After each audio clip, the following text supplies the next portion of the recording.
Bonjour tout le monde, on est mercredi 21 septembre 2016.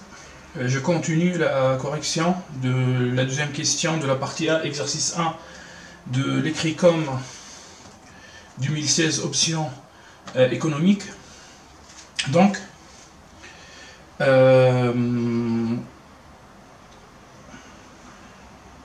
déterminer les espaces propres associés à A.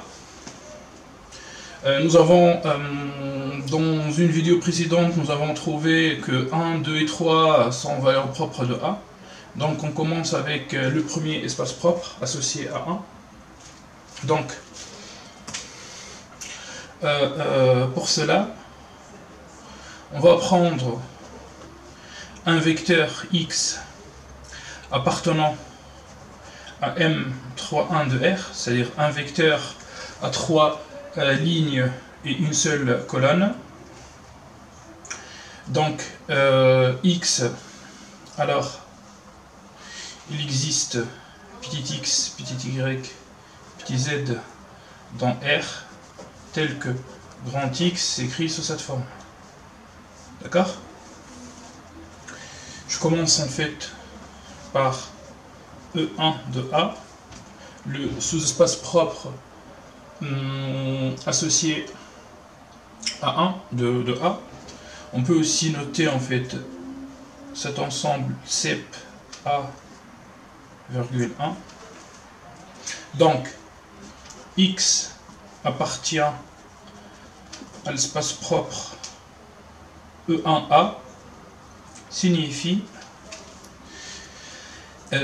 que AX est égal à 1 fois X et que X est différent de l'élément nul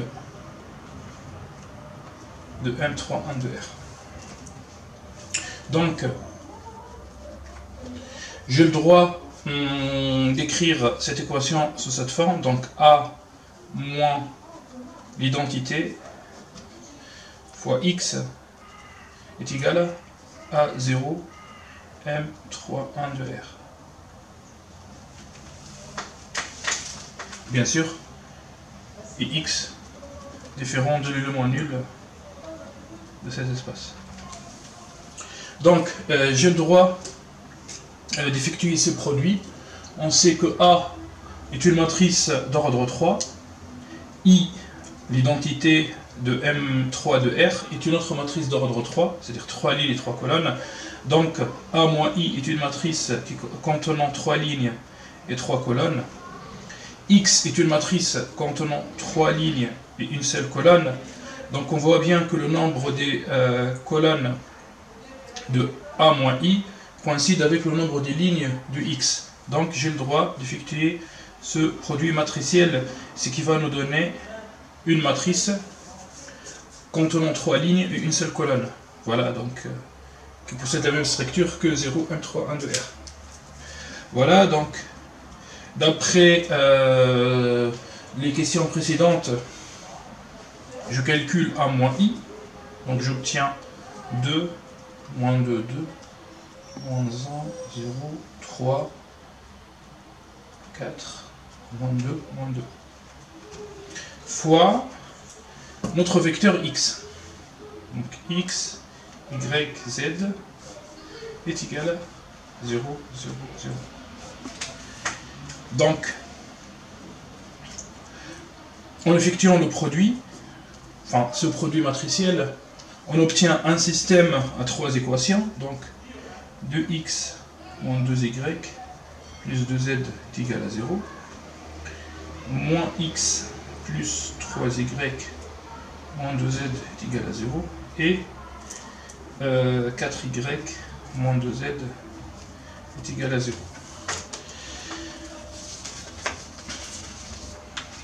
Pour éviter les fautes de frappe, j'essaye de recopier directement le système. Donc signifie que, enfin, on remarque que dans la troisième équation, on peut factoriser par 2, donc on obtient 2y moins z est égal à 0. Puis, on remarque qu'entre la première ligne et la deuxième ligne, la première équation et la deuxième équation, si on fait la somme, on peut éliminer le z. D'accord? Donc, L2 reçoit L2 plus L1. Donc 2x moins x, ça donne x. Moins 2y plus 3y, ça donne plus y. Et plus 2z de moins 2z égale à 0. Ça donne 0. Donc je réécris la première équation. Voilà. Donc, on peut dire que z est égal à 2y et que x est égal à moins y. Donc on remplace la deuxième et la troisième équation dans la première. On obtient moins 2y moins 2y plus 4y. Normalement, en fait, on va obtenir 0 égale 0. Donc, ce qui montre que notre calcul est correct. À ce moment, il faut faire attention et remplacer x en fonction de y et z en fonction de y dans l'expression du vecteur grand X. D'accord? Voilà, donc x, alors x est égal à x, y, z. Donc je remplace x par sa valeur, mon y, je remplace, enfin, y, et je remplace z par sa valeur, 2y. Je continue, donc je peux factoriser par y, donc j'obtiens moins 1.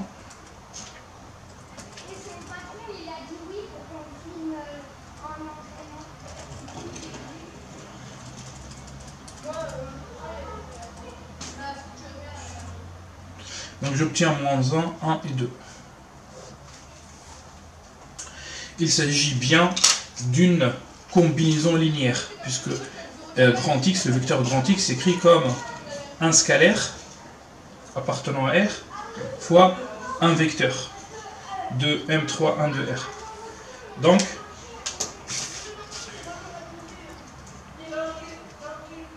Donc l'espace propre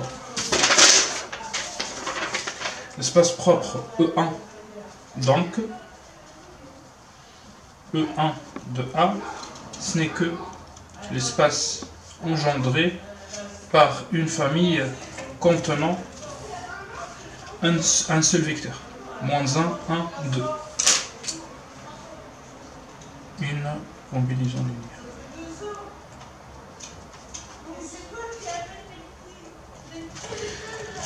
linéaire. Alors, cette famille qui contient un seul vecteur, moins 1, 1, 2, est une famille génératrice, puisqu'elle engendre cet espace propre, sachant que cette famille contient un seul élément, donc elle est libre, d'après le cours. Donc, cette famille constitue une base. Puisque le cardinal de cette famille est égal à 1, alors la dimension de E1A est égale à 1. Moins 1, 1, 2 est une base de E1A implique dim de E1A égale à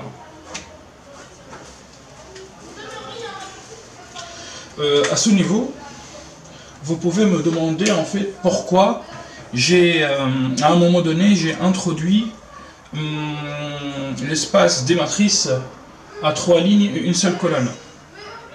Donc tout simplement la matrice A peut s'interpréter comme une matrice associée à un certain endomorphisme dans l'espace R3. C'est-à-dire, je travaille dans l'espace R à la puissance 3, qui possède un corps réel, c'est-à-dire R, et son élément nul, c'est le vecteur A3, 0, donc 0 de R3. Donc A est une matrice associée à un endomorphisme qui va de R3 dans R3. Voilà pourquoi les espaces propres de A sont des sous-espaces de R3, sont des sous-espaces engendrés par des vecteurs à 3 coordonnées. Donc attention, ne faites pas alors, ou bien ne mélangez pas l'espace R3 à l'espace introduit dans ce concours, c'est-à-dire M3 de R, dont la dimension est égale à 9,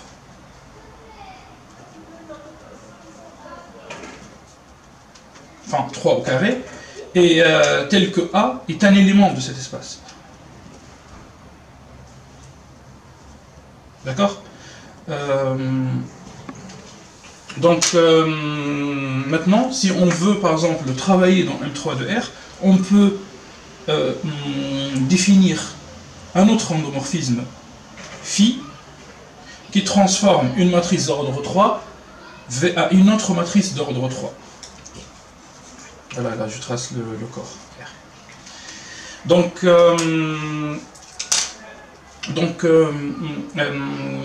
C'est-à-dire, disons, ce piège a été le sujet, par exemple, du concours de l'ECRICOM 2015, puisque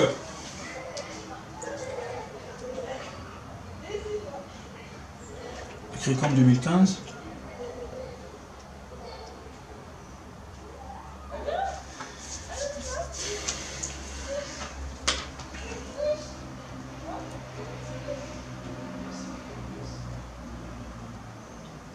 puisque l'exercice 2 a mélangé entre un endomorphisme phi de A qui opère sur un espace matriciel, d'accord, et la matrice A qui peut de toute manière s'interpréter comme la matrice d'un endomorphisme dans R2.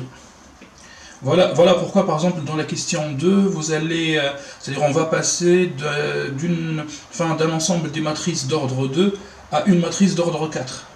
Tout simplement, phi de A est un endomorphisme sur M2 de R, donc la dimension de M2 de R est égale à 4. Donc la matrice associée à phi de A va être une matrice d'ordre 4. Voilà. Je continue alors sur l'ECRICOM 2016. Donc je passe au deuxième espace propre. Donc on va déterminer donc E2 de A. Donc on raisonne de la même manière. On va prendre un vecteur propre dans cet espace. Donc x appartient à E2 de A, signifie que AX égale à 2x, donc A-2 fois l'identité multiplié par x est égal à 0 de M3,1 de R, ce qui signifie que cette matrice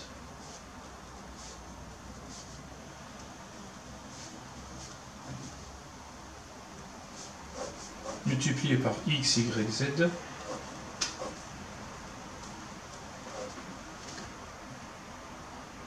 est égal à 0 de M3,1 de R. Donc, ce produit matriciel va nous donner un système de 3 équations. X moins 2x, moins 2y plus 2z, moins x plus 2y moins 2z, enfin est égal à 0, est égal à 0. 4y moins 3z est égal à 0. Donc, on regarde bien la première équation et la deuxième équation, donc on remarque que il suffit de multiplier la première par moins 1 pour trouver la deuxième. Donc x moins 2y plus 2z, si on multiplie par moins 1, on passe à moins x moins 2y, on passe à moins x plus 2y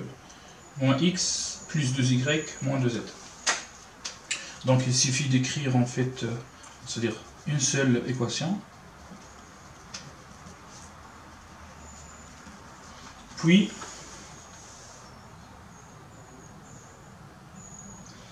on obtient d'après la dernière équation que 4y est égal à 3z. D'accord?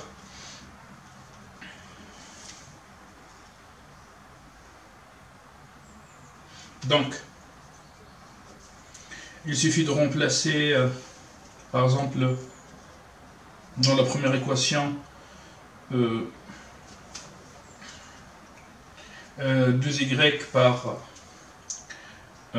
3 demi-z, donc ce qui va donner moins 3 demi-z, plus 2z est égal à 0, et en bas j'écris par exemple 2y est égal à 3 demi-z. Donc 4 demi plus moins 3 demi ça donne 1 demi, donc x est égal à moins z sur 2, et y est égal à 3 quarts de z, et en bas z est égal à z. Donc, encore une autre fois, je remplace ce système de 3 équations dans l'expression de grand X.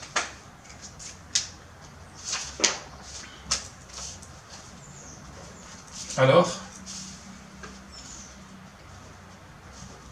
grand X est égal à X, Y, Z. Donc X c'est moins Z sur 2. Y égale à 3 quarts Z.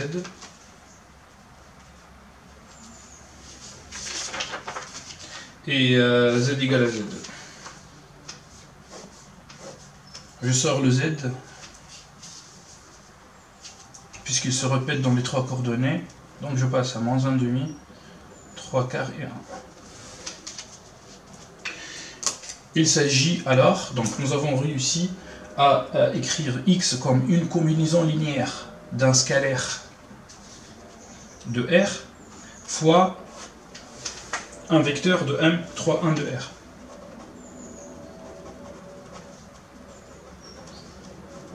Donc c'est une combinaison linéaire.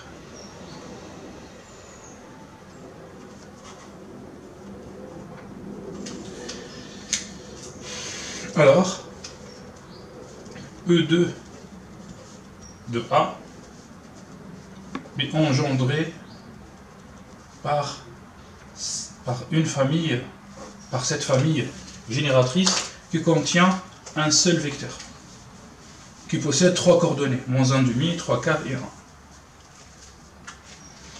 1. Alors, on peut dire que dim de E2 de A est égal à 1. Puisque, encore une autre fois, cette famille est une famille génératrice, puisqu'elle engendre cet espace vectoriel. D'autre part, cette famille contient un seul élément, un seul vecteur, donc elle est libre, d'après le cours. Alors, libre et génératrice, cette famille constitue une base. On sait que le cardinal de la base est égal à la dimension de l'espace, donc la dimension de l'espace est égale à 1. Je passe maintenant à E3 de A. Donc je réécris presque la même chose. Donc j'accélère un peu. Donc A moins 3i multiplié par x, ça donne 0, M3, 1 de R. Donc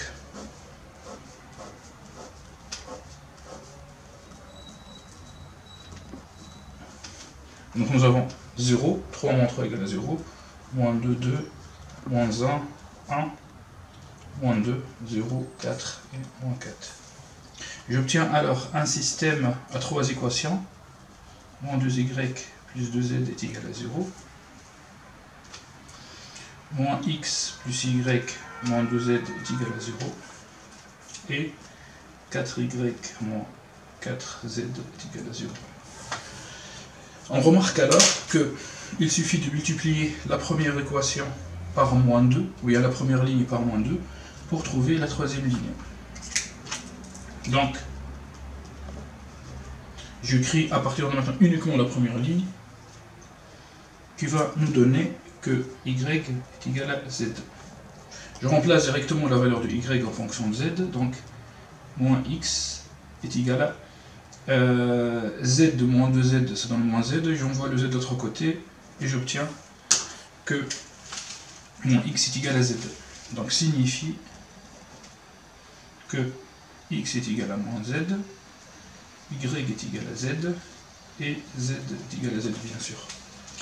Encore une autre fois, il ne faut pas oublier d'utiliser ce système dans l'expression originale de grand X. Donc je remplace x, petit y, petit z par leur valeur dans grand X.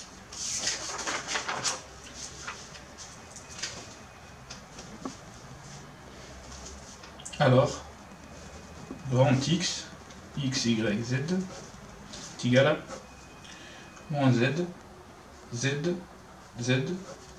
Donc je sors z, il reste moins 1, 1 et 1. C'est une combinaison linéaire. Donc x s'écrit comme une combinaison linéaire de vecteurs moins 1, 1, 1. Puisque z appartient à R, et ce vecteur appartient à M3, 1 de R. Alors, E3 de A, l'espace propre de A associé à la valeur propre 3, ce n'est que l'espace engendré par moins 1, 1 et 1. Donc, dim de E3 de A est égal à 1. Voilà, maintenant nous avons réussi à déterminer les trois espaces propres associés à A. Maintenant, A est-elle diagonalisable? Avant de répondre à la question, je vous ai préparé une fiche méthode sur la diagonalisabilité d'une matrice carrée ou bien d'un endomorphisme associé à une matrice carrée. Question donc, comment montrer qu'une matrice A ou un endomorphisme F est diagonalisable? Donc en fait il ne s'agit pas d'une fiche méthode classique comme les autres, mais en fait c'est un algorithme. Donc tout d'abord, on commence en fait par regarder la matrice. C'est-à-dire, si la matrice est symétrique, alors A est diagonalisable directement. Donc ça, ce résultat est donné directement par le cours. En réalité, il s'agit d'un énoncé du théorème spectral.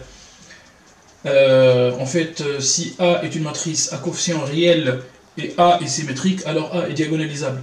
Mais on sait bien qu'en SIE, on travaille uniquement avec des réels. Donc voilà, donc j'ai écrit uniquement que si A est symétrique, alors A est diagonalisable. Voilà, donc dans d'autres vidéos pour des classes prépa ECS ou bien classes prépa MP, PSI, je vais en fait réécrire cette condition. Sinon, c'est-à-dire si la matrice A n'est pas symétrique, donc à ce moment, il faut déterminer les valeurs propres. Donc il faut regarder en fait la fiche méthode sur les valeurs propres.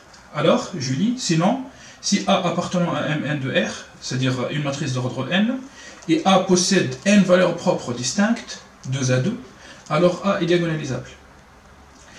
Sinon, c'est-à-dire si A est d'ordre n, mais A possède P valeurs propres, telles que P est strictement inférieur à n. J'explique un peu, c'est-à-dire A, par exemple, est une matrice d'ordre 3, par contre, elle possède 2 valeurs propres. Ou bien A est une matrice d'ordre 4, et elle possède par exemple uniquement 2 valeurs propres. Donc dans ce cas-là, il faut regarder les dimensions des espaces propres, c'est-à-dire il faut tout d'abord déterminer les espaces propres, avec cette technique, c'est-à-dire de AX égale au lambda X, après on résout un système, puis on détermine des bases pour les espaces propres, puis en fait on calcule les dimensions. Après, si la somme des dimensions des espaces propres coïncide, c'est-à-dire est égale à n l'ordre de A, alors A est diagonalisable. Donc si, sinon si, sinon si. On voit bien que dans cette question, on voit que depuis le début, A possède 3 valeurs propres distinctes. Voilà pourquoi on va utiliser la deuxième méthode. D'accord? Donc, on rédige. A appartient à M3 de R, c'est-à-dire de l'ordre 3, et A possède 3 valeurs propres distinctes, 2 à 2, on a. Alors, A est diagonalisable. Voilà, là j'ai fini de travailler la deuxième question. Donc, regardez la vidéo suivante pour les autres, pour la question 3 et pour le reste du concours. Merci.